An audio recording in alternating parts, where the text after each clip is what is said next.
Hi all, just an apology first of all, I don't have a webcam that works, so apologies for not having the camera on. They're like gold dust to get hold of at the moment. I'm standing to be an independent voice on the Labour NEC. I'm a trans woman. Trans women get spoken about and debated a lot, but we never seem to get to lead that discussion or actually write the policy that dictates our lives. I believe that the Labour Party needs to represent all members, and not only trans members, but also everyone who doesn't currently feel like they have a voice. So that's rural members, members from ethnic minorities, members who are gypsies, Roma or travellers, members who've been excluded from politics traditionally. To answer your advanced questions, because I want to focus most of my time on those, I completely support open selection. We need to end that culture of taking our safe seats for granted. You know, just because they voted Labour for 100 years, MPs and the party shouldn't feel like we have those seats for life, because we know we've learned the hard way that that isn't the case. And we also need to do that in a way that's less divisive than forcing trigger ballots where it becomes a factional contest. I don't have any strong views on overseas voting rights, but I'm inclined to listen to the insight of the international CLP and members who obviously know that firsthand. I think that our 2019 emissions commitment was definitely the right thing to do morally and ecologically. As to what we can commit to by the time of the next general election, that ultimately depends on how much worse things have become by then. But carbon neutrality is the only way we're going to survive as a species, as an economy, as a society. On racism, we need to acknowledge that racism is structural, not just personal. And that means we have to rebuild our complaints process so that it's independent of any factional or organizational interference. We can't have people being treated differently because, you know, they're allies or they're good comrades or whatever it may be. We need to establish a strict anti-racism code of conduct for all members, staff and elected representatives, so that we can make zero tolerance a reality. And we need to select and elect more individuals from underrepresented groups, including Black men.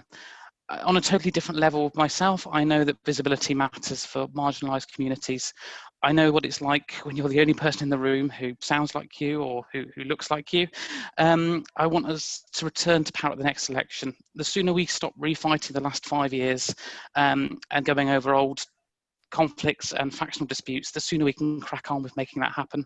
The factional warfare and the toxicity and the bullying and the abuse, they all need to stop. An NEC seat isn't a trophy to be won, but an opportunity to elect someone to speak for you. I'm standing to reassure ordinary members like me that you aren't alone and that you can have a voice. Please consider nominating or voting for me. Thank you for your time.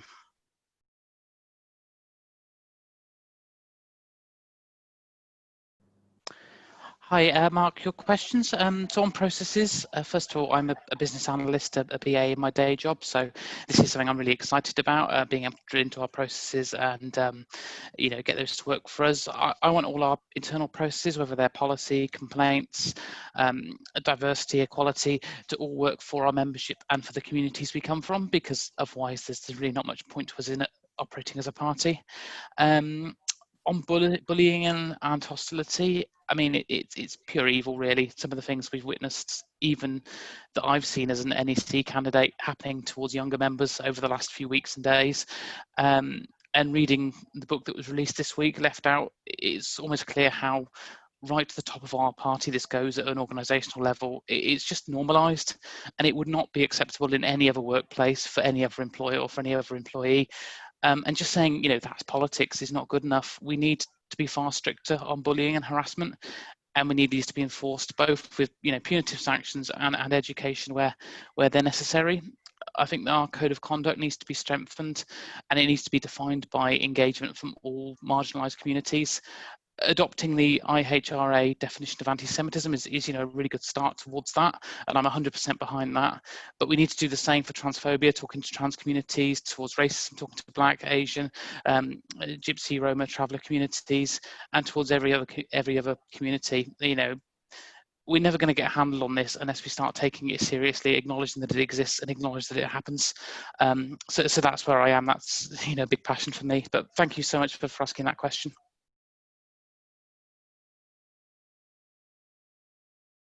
So just for my closing statement, I want to come back to the points made in relation to open selections, because I think the wider issue of visibility, representation, all really tie together the whole purpose of having CLP reps and CLP voices at NEC level. I think it's really important as the first step to increase our membership in CLPs, whether that means making the meetings more accessible or doing anything we can to really boost our membership numbers, because our membership should be large and it should be representative of our communities, and in turn that means we can ensure that when we do come to select MPs, they represent not only their CLP membership but also the communities they're drawn from. That's the only way we're going to uplift new and more representative and more diverse voices into Parliament. I also think we need to address that issue about letting CLPs select earlier, where currently, I know my branch would love to select our local candidate, but our regional office isn't allowing us to do that just yet. It's not a Labour-held branch and not a Labour-held ward, so obviously that's not great for us for building towards the next set of local elections. The last thing I would want to do if I was elected to the NEC is centrally impose 100 new candidates on different CLPs. CLPs need to be able to make those decisions themselves. That's the whole point of pushing democracy within our party.